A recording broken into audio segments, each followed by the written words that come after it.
रहे हो ज्योति के हंसा चला हुए पिंजरा में प्रवेश कर तोरा बिना जे हो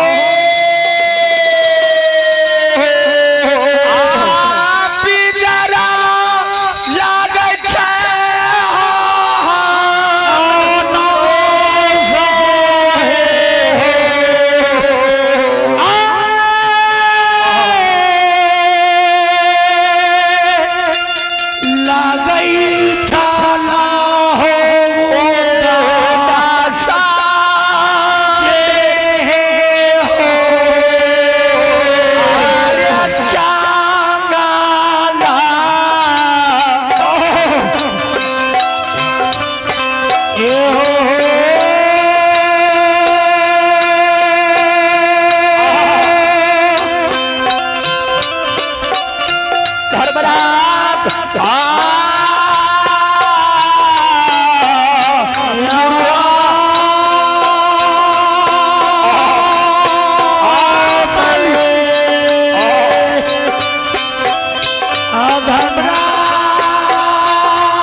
तो कहे धर्मराज बाबा हे हो ज्योति के आप विलंब नहीं करे चला वो पिंजरा में प्रवेश कर तेरा बिना उदास लागे छे ज्योति बाबा के हनिशा के हां बेमान गोचा हो हां निर्दयिया अब हम दोबारा वो पिंजरा में कथी ले प्रवेश करवाए कथी ले प्रवेश करवाए दुनिया के कौन कष्ट हमरा तो वो पिंजरा में नहीं देला है अब बेमान हो दला या धर्म नाम जाहे हो आर्या नहीं जे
बाबा कहे चलो पिंजरा में प्रवेश कर, कहे सरकार अब हम दोबारा वो पिंजरा में प्रवेश नहीं कर।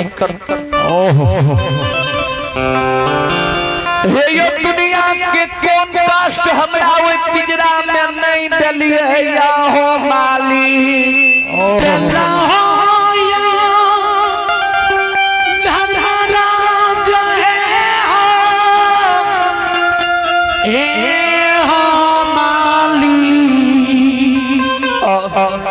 और आई आप भगवान के दरबार में दान दाता है ये कर्ता महोदय दीप नरेंद्र यादव के सुपुत्र लल्टू जी।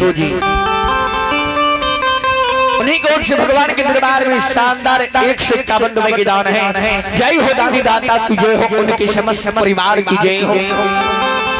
परमात्मा भले भांति जब को सुधार करे, जय हो दानी दाता की जय हो, उनके समस्त परिवार की जय हो। ज्योति बाबा के हनुमान कहे आप हम वो पिंजरा में दोबारा प्रवेश नहीं करब ठाकुर जी। धर्मराज बाबा कहे सुना ज्योति के हंसा जे मानव के पहले तू कहे छे वह मानव के सुख भी होई छे। हे हो गोसाई हे हो निकलाल पिंजरा में से हमरा फिर पिंजरा में नहीं बसाओ। और आया ग्राम रामपुर निवासी कारी बाबू के माता जी के ओर से आशीर्वाद स्वरूप शानदार है 51 रुपए की दान है। जय हो दानी दाता की जय हो, उनकी समस्त परिवार की जय हो। हम पूरी मंडली मां के चरण कमलों में कोटि कोटि नमन करता हूँ एवं आशीर्वाद चाहता हूँ।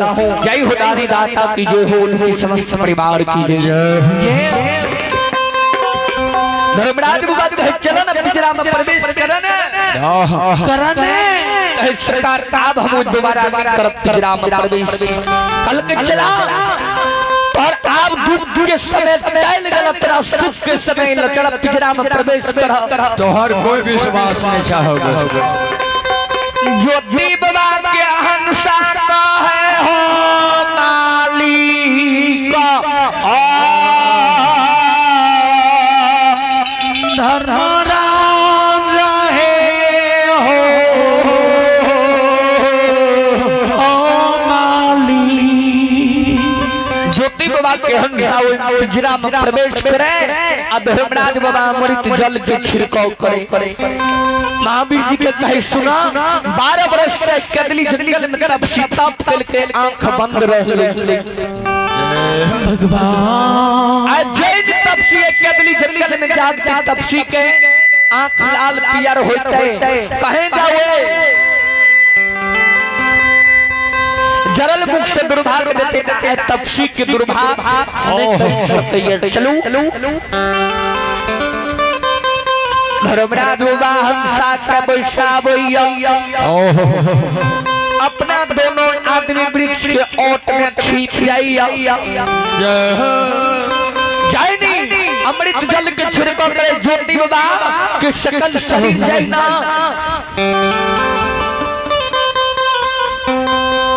फूले कहिया क्या हमरा दुश्मन ये कदली जंगल में कांच नींद जगल है जगल हो दाता हो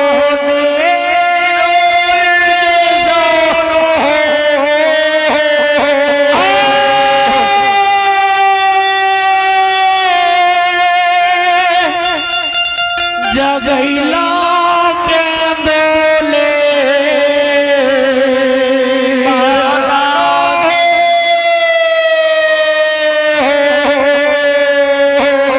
आर्या क्या